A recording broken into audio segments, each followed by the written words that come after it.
My name's Adele Onyango and welcome to another episode of Legally Clueless. No, seriously, I have no clue what I'm doing, but I'm pretty sure I'm not the only one.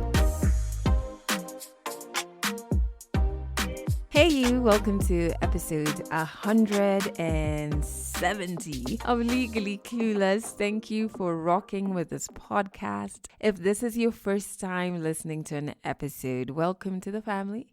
Remember to join our nice, cozy corners of the internet on Instagram. We're at Legally Clueless Africa, on TikTok, Legally Clueless Africa, and on YouTube, Legally Clueless. There's links to all of those platforms in our show notes, but if you're listening on a platform that doesn't have show notes, consider changing the platform.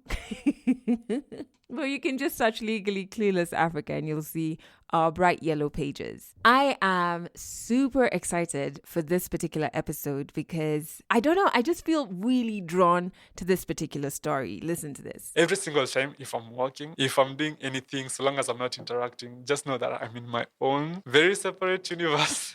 And when I was outside, I will always wear earphones because now my social anxiety is kicking in. Not everyone suffers from social anxiety, but for me here, people are much more talkative. People are much more outgoing, and that's not me. The only time that I'll ever feel like myself is when I'm alone. But then suddenly when I get in front of others, when I walk in public or enter a room filled with many people, you just feel this overwhelming, crushing pressure that you want to be anywhere but there. It even starts some panic attacks because let's say there's a group of people coming and I'm going. Suddenly I start having a panic attack. I start breathing hard. I even forget how to walk. He urged me to start watching the news a bit. I decided to watch the news one time and I promise you I locked every single door. It was like I just watched a horror movie. So that's Michael's story. It's coming up a little later in this episode. I'm super excited about the song of the week. I really love it. I played it on repeat because it's like one long affirmation. It's catchy. There's some really deep lines. And the name of the song is King's Affirmation or The King's Affirmation. And the name of the artist is Iniko. I really like this song. And then there's a part where there's this bass that comes in. It's so good. And there's one line I really love that's I'm not new here, reborn creation. I love it. I love it so much. So I put a link to it in the show notes, or you could just go onto YouTube or whatever platform. It's also on streaming platforms and just look for The King's Affirmation by Iniko. And Iniko is Iniko. Ooh. It's such a sweet song. I wish there was a way I could play it for you on here, but I want to respect artists and I just can't reproduce their art like that. So go out, stream it on their platform so they get to benefit from it. Okay, now over to you. I hope you've had a great week since we last spoke, but this is a one-way conversation. So since the last episode, and if it wasn't great, I hope you're hanging in there. On my end, it's been a week where I've had one major really good thing happen and then one major weird thing happen. I'm not going to say bad because I don't see it as a bad thing, but definitely a week where major things have happened in my life that I will remember for a very long time. But also it's been a week of new experiences, and that's what I want to really touch on. So for the last couple of months, I've been going through some sort of transition that one day I'll be able to really go into details and share with you. Today's not that day. But because of that, I've been doing, so I mentioned in a couple of episodes that I have two therapists now. One is my older one, really focusing on sexual trauma, and the other is just life. So I've been doing, my usual monthly sessions, but then the second therapist, I do weekly sessions with her. And when you're going through therapy, you don't realize how much growth is happening, until something happens and you handle it in such a healthy manner. You're just ooh, who's this? Is it you? Is it you? And I finally feel like I've made tons of progress. In fact, my session last week, my therapist actually gave me a high five. She's like, can you see the growth? And she was so excited. And it was just it was just so cute. So yeah, I feel like I've made tons of progress, and I have a lot more clarity on who I am, on my boundaries, on just life, the things I want to do, the things I want to create, and even the things I want to try and experiment with. So being in that space, I randomly got invited to a cacao and fire ceremony. I know. So I'm quite the hippie. So I was just like, I am down. Even though I didn't know what the heck this was. And I asked a friend to go with me just in case I was getting into a cult. I needed somebody to be like, let's get out of here now. And so it was really great. It's a very intimate, we weren't too many. It's a very intimate experience. We did say there would be confidentiality. I mean, nothing wild happened, but just to kind of respect the other people, I'll just really share my personal experience and then like general, so you understand what the heck a cacao and fire ceremony is. And it was using deep soul music, deep soul house music as well. So it was really dope. So the cacao basically is where like chocolate comes from, etc. So it also has really awesome benefits. I'm not saying go out and eat all the chocolate in the world. No, the cacao itself has like benefits for your heart, and it also has been linked to you feeling not just a calmness, but like a joy, an energy of positivity. So during this ceremony, you kind of have this cacao that is that core where, you know, chocolate comes from with a bit of spice, etc. It's very bitter. and you know, you have it, and you have a pen and paper. On one paper, you're writing what you're letting go of, and on the other, it's kind of like you're writing the person you want to be or the things that you love about yourself. It's different for different people. So that's how I took it. And, you know, you have breakout group sessions, which is so powerful. And it's funny how in my group, we were 3 women, we just really had such vulnerable moments about things that we're dealing with. And then we had a music session that was great. I ended up writing a poem. I think I was just like super inspired in the moment. And then the bonfire is lit, and you throw into, well, I threw into the fire the piece of paper that had the list of things that I was letting go of. And I mean, the list was quite a few things, some even people.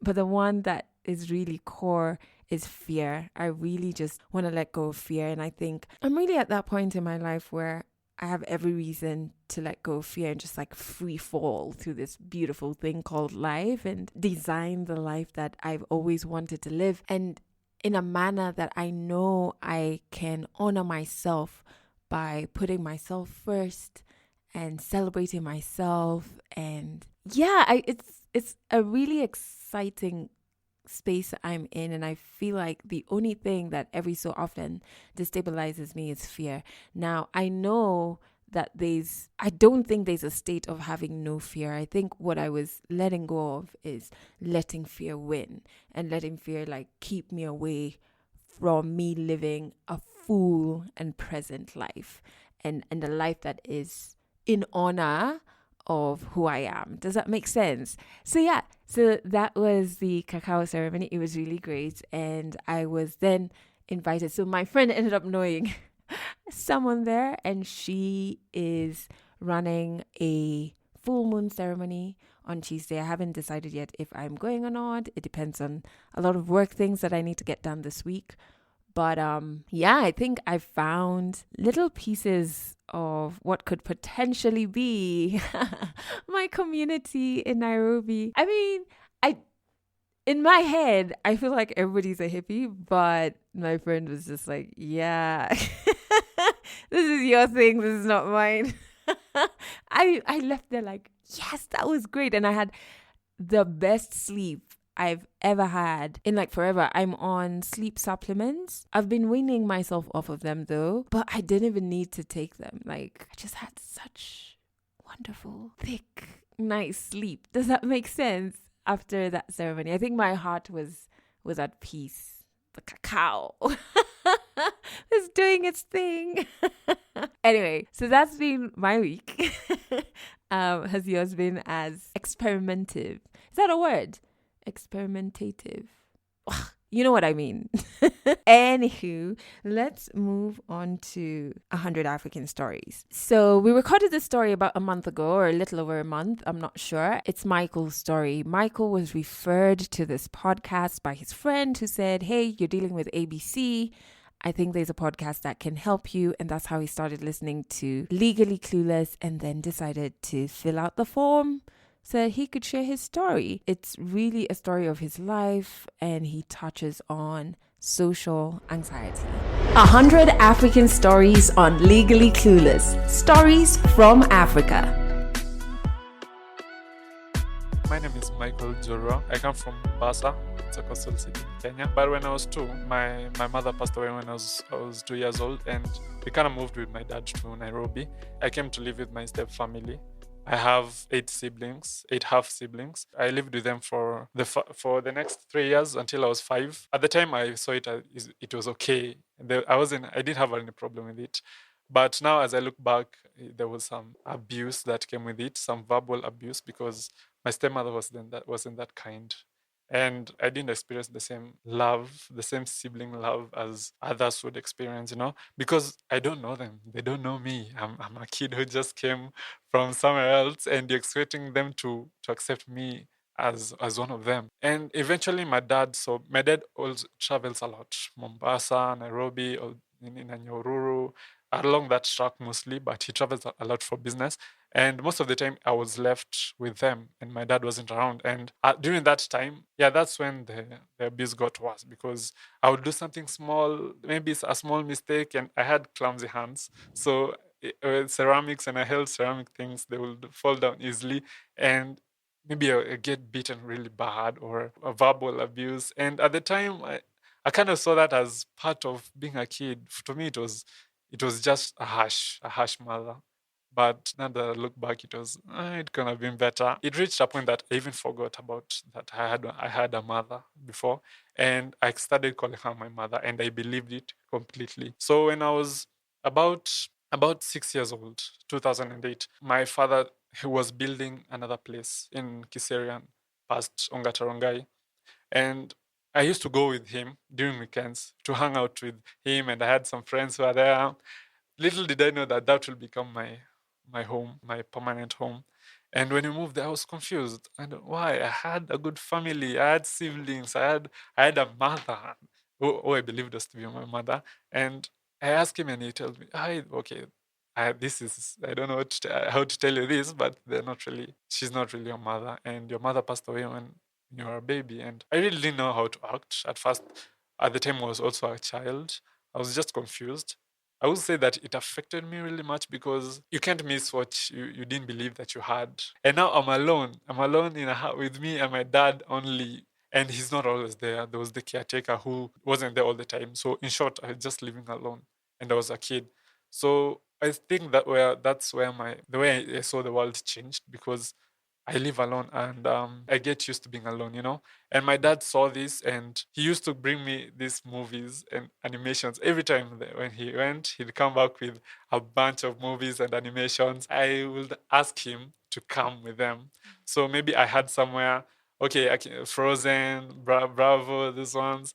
Come with me, come with them, and he will come with them, because he understood that I didn't have really anyone around. So that made me become more introverted, and that's where my imagination became so deep. And even until now, my imagination is like a kid's imagination, because every single time, if I'm walking, if I'm doing chores, if I'm doing anything, so long as I'm not interacting, just know that I'm in my own very separate universe. Yeah, okay, right now it sounds a bit stupid to say, but yeah, that's the thing. Like 70% of my day is not here. It's somewhere very, very far. And the movies and the fact that I was alone was a key ingredient to that being my life now, to being how I am now. In primary school, I was a weird kid in primary school, as it's typical for somebody like that. I didn't really see the problem with it, because nobody really judges you as much in primary school. So even now, when I ask my classmates in primary, they're like, "Yeah, you were weird." You will sit down and just start laughing. I'm like, "Really?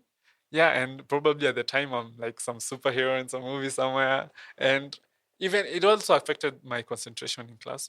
It dipped my concentration real low. Even now, I can't stay like 5 minutes in somebody else's conversation. After 10 minutes, I'm like, oh shit, he said something. I don't remember what it is, but he said something. And yeah, it affected me also my concentration and stuff. But yeah, in primary school it was quite okay. But in high school, that's where you get to meet people who they have a very different life. Okay, they view the world differently from you. And when they see someone different, it's hard for them not to say something or just to ignore it. They see as different and as weird. It wasn't that much of a problem because even in high school, if somebody saw you as weird, it's easy for you to find your people. Yeah, there are very different people in high school. It's diverse in a way, and you are locked in some environment. So you have like no other reason but to just socialize with the people and find your own people, you know. And I was the youngest in my class. When I was in Form 1, I was the youngest in the entire school. I was a skinny kid, and I kind of people used to mistake me for a girl sometimes. They would look at me. There was a time I was stopped by cops when traffic cops when I was at home. I was like, "Are you a girl or a boy?" And they're even trying to have a debate by themselves. They're like, no, this is a guy. This is a guy. No, he's a girl. No. I take a good look at him. That's a girl. Yeah. So at the time, it wasn't really an issue because we are all guys there. You know, the one thing that can test your masculinity is when there are other girls and there's interaction between other guys and other girls. So that's where you can see yourself as different. You know. But at the time when you're all guys, you don't really see a problem with it. Even when somebody just calls you a name or something, there's not really girls around to make you feel insecure. Yeah, because there's also this time when my friend, I was talking about how I'm into this girl at home. Yeah, yeah, and it was like, really? And he was surprised. I was like, why are you surprised that I'm into a girl? I don't know. I'm just thinking of if you living in with a girl in the house, it would be like two lesbians living together. I'm like, why would you say that? Why? At the time it was funny, but now I think of it, I'm like, no, that wasn't that nice. You know. Once I got into college, that's where the difficulty began because in high school, as I told you, we are in an enclosed environment. You share the same schedule, you share the same life. If there are classes, you all have classes. If it's supper, you all have supper. The weekends, nobody can have plans at school at what are you going to do this weekend? Bro, you're in school. I'm going to lay in bed or just read. That's it. But in college, you realize that everyone have their own life. Even your own classmates, after class, everybody goes their own separate ways and you don't see them after. When I went to college, I thought, okay, high school was not that bad. I'm going to an environment when I don't know people. And I made it work once when I was in Form 1. Why not now? But I came to realize that everybody has their own thing. In the weekend, you can see somebody in class on Monday to Friday, but until then it's the next Monday, and you won't know what the hell she or he was into. You know, that got me to be more alone because everyone has their own thing. Everyone seems to be so busy. They're all these friend groups, and I'm alone, and I don't know how to begin. You know, because now socializing becomes an issue because you're not forced to see other people because other people have their own thing to do. I remember during the weekends, I used to live in a hostel and we were six in the hostel the first year. During the weekend, I'll be actually alone for the entire weekend. Okay, for me, it was just movies at the time. And when I was outside, I'll always wear earphones. I would always wear earphones because now my social anxiety is kicking in. You know, I don't know people. People seem to be so different. You know, you're not wearing uniforms, so you're not looking all the same. So your fashion sense comes into play, you know, and you get insecure about a lot of things that you didn't think that you would be. So yeah, and so the weekends I see people going out. I be left alone for the entire weekend, and then Sunday at night, that's when they come back, and they have these different stories. You know, some I was with this girl, maybe I was with somewhere. I went to this place, some places I've never heard of. Man, I live in Nairobi, around Nairobi Ongata, and I don't know any places because I'm always inside. Even archives sometimes would be. I don't know. At the time, I didn't know even where archives is, or because even coming to school, my dad would bring me. My dad would take me to home. Everything revolved around my dad. If I'm not at school or at home, you listen to their stories. Kind of made me feel bad because it made me feel like I don't have a life. I don't. I don't really relate. So I tried to try to socialize now. Now that I've seen that there's a problem because before I was okay. I didn't see a problem with it. During the weekend, I'll actually go for like 10 movies and watch them all at once, and I won't have a problem with it. But now, you see the issue. Start seeing that okay, there's a problem now. I'm the weird one. I'm the one who doesn't have anything to tell to a group. Yani, when people are talking about something, I will always be so quiet unless they're talking about movies. Then I won't shut up. But if it's anything else, I'm just quiet because I can't relate to any of their stories. So I tried socializing now. I tried maybe going out, talking to girls, but it was a problem. It was difficult for me because nobody really understands me. And my entire life had shaped me to kind of like have no interest with other people because my whole life revolved around movies, music, and drawing. I love drawing. That's why I did architecture because I really love drawing. That was my entire life. I tried to expand, but I didn't know how. I don't know where to start. I tried to talking to people, the conversation will die so fast because with them it's fashion. I went to this place. I went to this place. We had a lot of fun. It was lit. Yeah. Yeah. For me, the most lit thing I can think of, it's a cool movie scene. For me, the most lit thing of the weekend is Denzel Washington killed it today. And it really affected my self-worth because I couldn't understand why can't I be like everyone else. I've tried. I've tried matching the energy. Normally I'm very quiet. I don't talk because yeah, I'm introvert. I'm very introverted. But when I even try to match the energy, it doesn't work. I still feel like no, I'm still low. When I talk to, maybe say I talk to a girl and like, okay, let me conjure up every energy that I have. And I'm going to be a bit louder. I'm going to be a more talkative. But then when I'm talking to her, everyone else is still outdoing me. It's still loud. Everyone else is still lively. Everyone else is also much funnier than me. And I was like, no, I can't continue doing this because after a whole year, the entire first year of trying it, I was like, nah, I'm tired. I don't want to continue. It's tiresome. I'll go back to my room during the night, and I was like, no, it was just failure the entire time, and it really made me question myself worth because I felt different in a different way. Most people feel different in a way that their background maybe somewhere is someone's background is a lot different than others, or how they look, the physical, they're insecure about that. But the ways in which I'm insecure is even nobody can relate to because not everyone suffers from social anxiety. Most of the people that I hear that are suffering from social anxiety are maybe the ones in the US who are more technological, so the social interactions are much less. But for me here, people are much more talkative.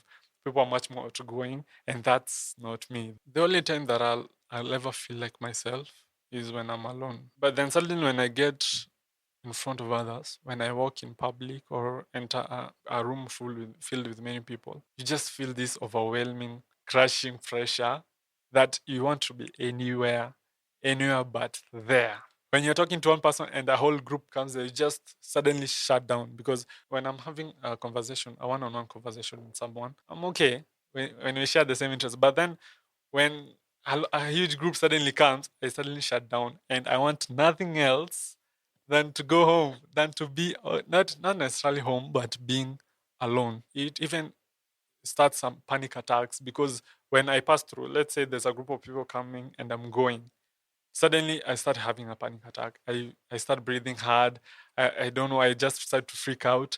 I even forget how to walk because normally walking is very unconscious. Like you can't recall every single step that you did, but suddenly you're trying to control every single muscle that you can to walk, and it's even more anxious because you start thinking, are they noticing that I'm not walking well? And it adds on to the anxiety. Yeah, it's just like you just feel afraid of being in front of people, and when you're in front of people, you just shut down, and you can't talk, you can't move, you're just there. You just hope nobody realizes you or sees you are different. You just want to disappear in the crowd. Machismo in guys comes from being outspoken, comes from showing a girl that you are okay, you're basically a man. I don't know how to explain it, but you can speak out your mind. You know your space. You can command a room, and that's what many girls, especially in college, find that attractive. And when me, there, a meek person, and I can't even speak, I go and try to talk to a girl, and first of all, they can't relate to anything that I'm saying because inside my mind, actually, there are a lot of thoughts that rush through my mind, and it's hard for me to put them into words. Sometimes I lack the entire sentence to say what I'm saying, and when I say it, if we can relate, you can really understand what I'm saying, and you'll be like, yeah, that's a hell of a point. But if you can't relate, like I can't understand anything what you're saying, and the fact that most girls will see me as the younger brother or the sweet guy who you can talk to.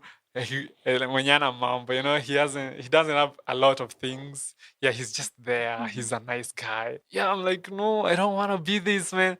I want to be, and people are like, oh, you look good. Other guys, my few friends will be like, you're actually a good looking guy, man. You should, you're supposed to be out there, man. I'm like, no, okay, maybe in the outside, but inside, man, it's not where you think, man.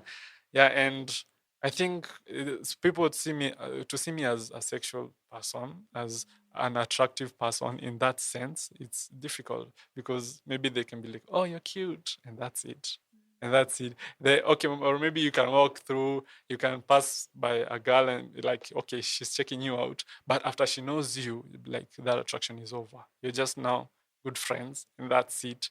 And yeah, and sometimes I actually think that it's maybe part of my masculinity. I'm not really in touch with it as many other guys will be, because even the way other guys think and I do, it's actually very, very different. There are definitely some guys who, when you hear them talk, they're like, no, that's not right. For me, it's like, no, you're actually sexualizing women. That you're just seeing them as sexual beings to use, and I'm not here. I'm just trying to know the girl, and I think that's what girls want, and that's who I am. But then go, no, no, I want the other one. They're like, why? Or even I'm a good guy and I'm a good person. I'm a very nice guy. I try to be kind as always. My virtue is like I just try to be kind and help out however I can, because I'll be like, okay, I want the bad guy. No, you're too nice, or you're too meek, you're too this, and you get even confused. Like, what do you want? Man? What do you want?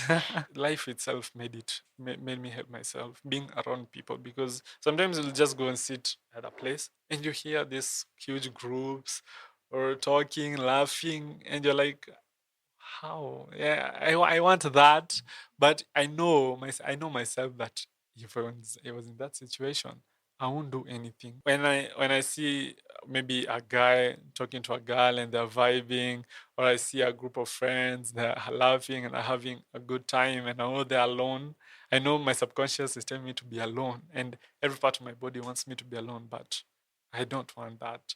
Like, I hate who I am as a person, and the fact that I hate myself in such a different way adds on to it, because when, like, maybe I get comfortable with this person and I tell them what I'm going through, they don't relate at all, because they know when you hate yourself, you maybe hate how you look. Your insecurities are physical, but they don't understand that your insecurities can be personality wise, because I look myself, I don't want to be me. I don't want to be me. My body was given to a different person, and I want to be someone else in a personality sense.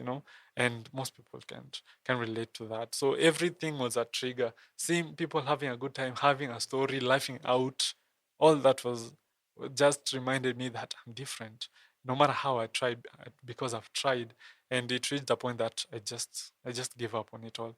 And it was actually in December last year when we finished our exam for the second year and we went to attachment. As I went to attachment and I got used to being alone, it kind of felt like going outside, it becomes a mission. It becomes like a survival mission, because as soon as I step out, just make sure you come back home in one piece. And I will just keep my head down. And I've already listed everything that I'm going to do, and I'll just do them fast so that I can go back. And it becomes like you're in survival mode every time that you're outside. And if that continues, being outside, it becomes more hostile to you, because for me, the days are much brighter. The days are much louder. They're much more chaotic. when I'm in front of people, I'm like, no, this is a lot for me. There are a lot of noises, and I just want peace.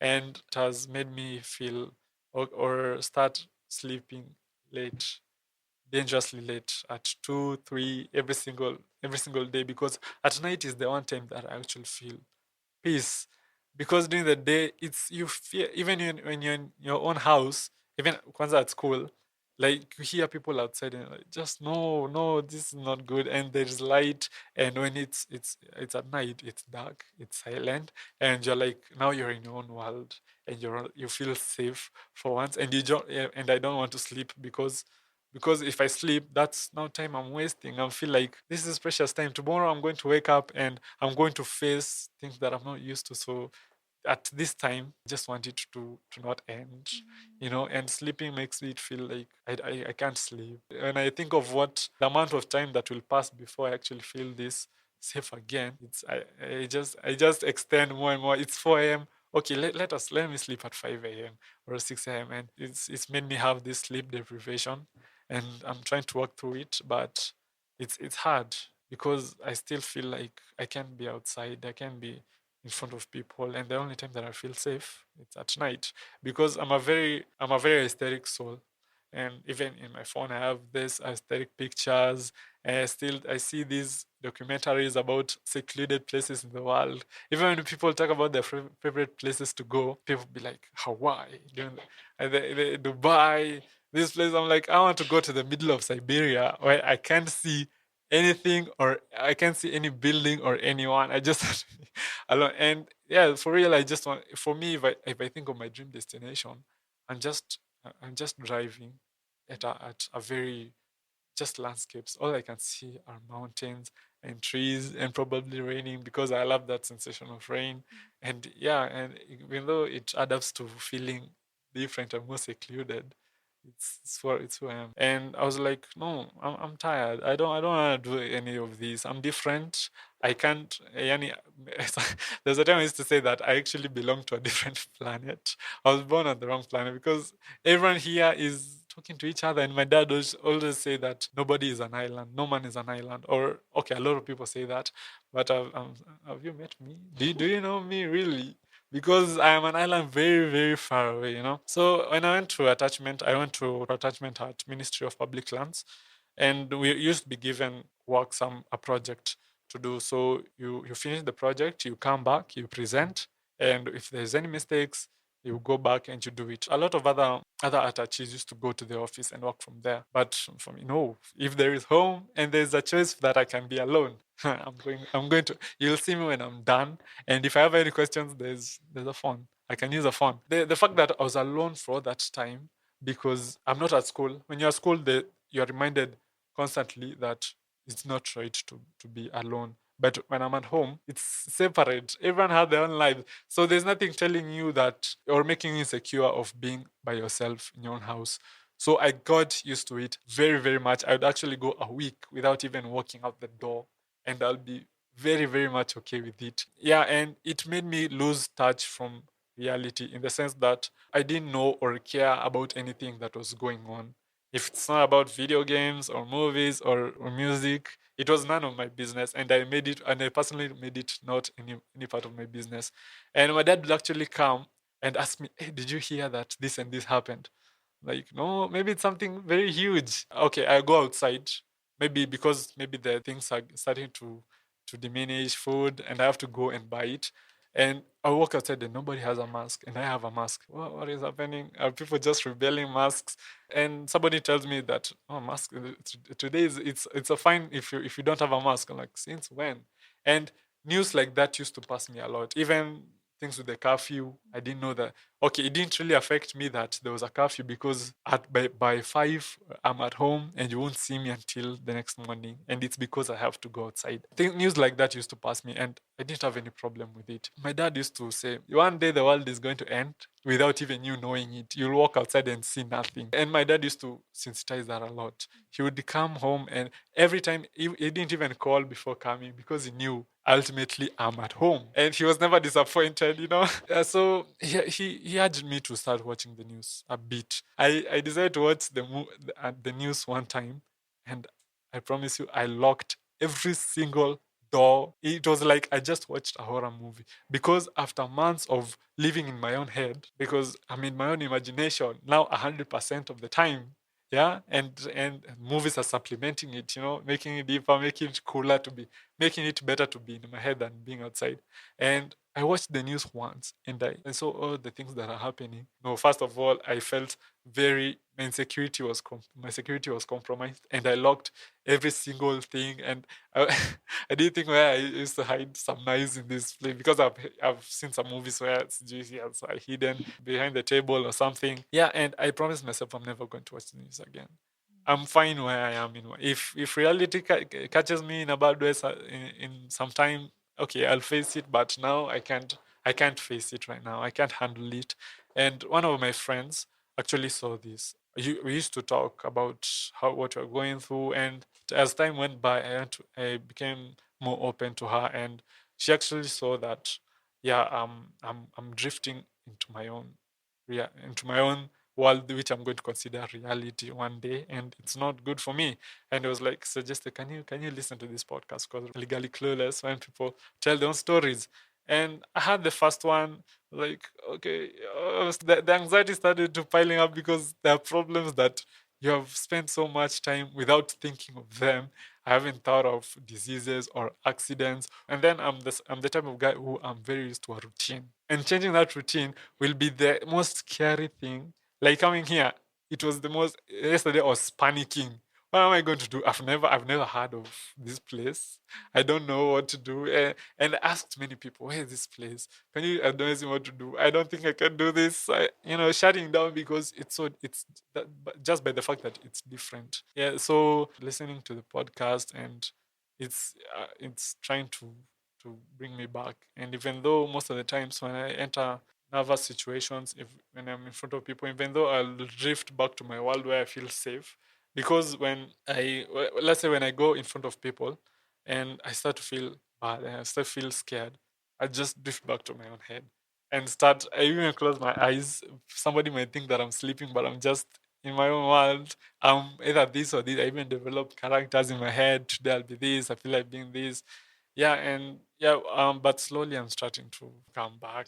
It's not easy, because first of all, my childhood, the fact that my own siblings would treat me that bad, and it taught me to never trust anyone. So before I even meet someone, my first thought is to think the worst of everything and the worst of everyone. So yeah, and it's something that I'm also working on, to be more optimistic. But if I try to be, I feel that I'm vulnerable now. If I try to be optimistic, it's so different. It's no, I have to protect myself. I don't know what you're going to do, and the fact that I don't know, please, let's just avoid the entire situation. Most of the stories that I hear, they have a happy ending, that they're working through this. But for me, I'm still figuring out. I'm still at that stage where I'm still struggling to socialize with people. But I would say that just give it time, and just to find your own people, because as much as there are not many around, if you give it time, because if you rush into to try to find friends, you'll have a dead contact list, because yeah, and it's not worth it, considering people to be your friends and they're really not. Finding your own people, it might take time, but trust me, it's worth it. I've found one or two, and I've really felt, because for a person as me, it might be hard to relate to people, but once you do, or once you find your own person, it will be it's like you're in you two, you're in your own universe. You are vibing at a whole new level, and it will be much more worth it than a person who has a lot of friends that they cannot even keep track of. Give it time and don't rush into anything. Catch more African stories in the next episode of Legally Clueless. How awesome was that story? First, I'm just so proud of Michael. So proud of him breaking his routine, which gives him comfort, which gives him safety and clear mind, coming all the way to the studio to record that story. I can only imagine how much it took. And so I'm just like, wow, look at that. You did that, Michael. So that's one. And then I just think he's got such clarity and insight on his life journey and how it contributed to where he is now. I think not many people pause and do that, which makes it very hard when it comes to like confronting things you want to change about yourself or things you want to heal from. And he has that in a very clear way, which is just so admirable. And I just feel like I understand even just people I know who are probably battling something similar. I understand them better from hearing his story. So I really enjoyed having Michael on the podcast. And if you want to share your story as well, in the show notes there is a Google form. Just fill it out and we'll get back to you. In case you're listening on a platform that does not have show notes, head over to our Insta or our TikTok, click the link in bio and you will see the Google form there. So our Insta and TikTok are Legally Clueless Africa. This podcast also plays on Trace FM here in Kenya. So if you go to traceradio.co.ke, you'll get a list of all the frequencies. Wherever you are in Kenya, you can tune in the old-fashioned way. And we are on there every Monday, Wednesday, and Friday at 1 p.m. and 11 p.m. I forgot to say this. When it comes to sharing your story on the podcast, we can either do it virtually or in person. So wherever you are in this beautiful world, we can record your story. You're African, your story is valid. We want to hear it. Okay, it's time for me to end this episode, but I would just, ask you again. I know I've done this in a couple of podcasts or in a couple of episodes. If you have the capacity to this week, just be graceful and be kind to the next person, because people are really navigating a lot, and that act of grace, that act of kindness could be what somebody needs to make them step back from the ledge or the edge. And I say this because, one day I'll share, but I was there a couple of times in the last couple of months, and there were complete strangers who just were kind to me when they didn't need to, gave me so much grace when they didn't need to, and it was life-saving, really. So if you have the capacity to this week, extend grace and be kind. That's it for this episode of Legally Clueless. You can share this podcast with your friends. You can keep it for yourself. I'm not judging. Just make sure you're here next week for the next episode.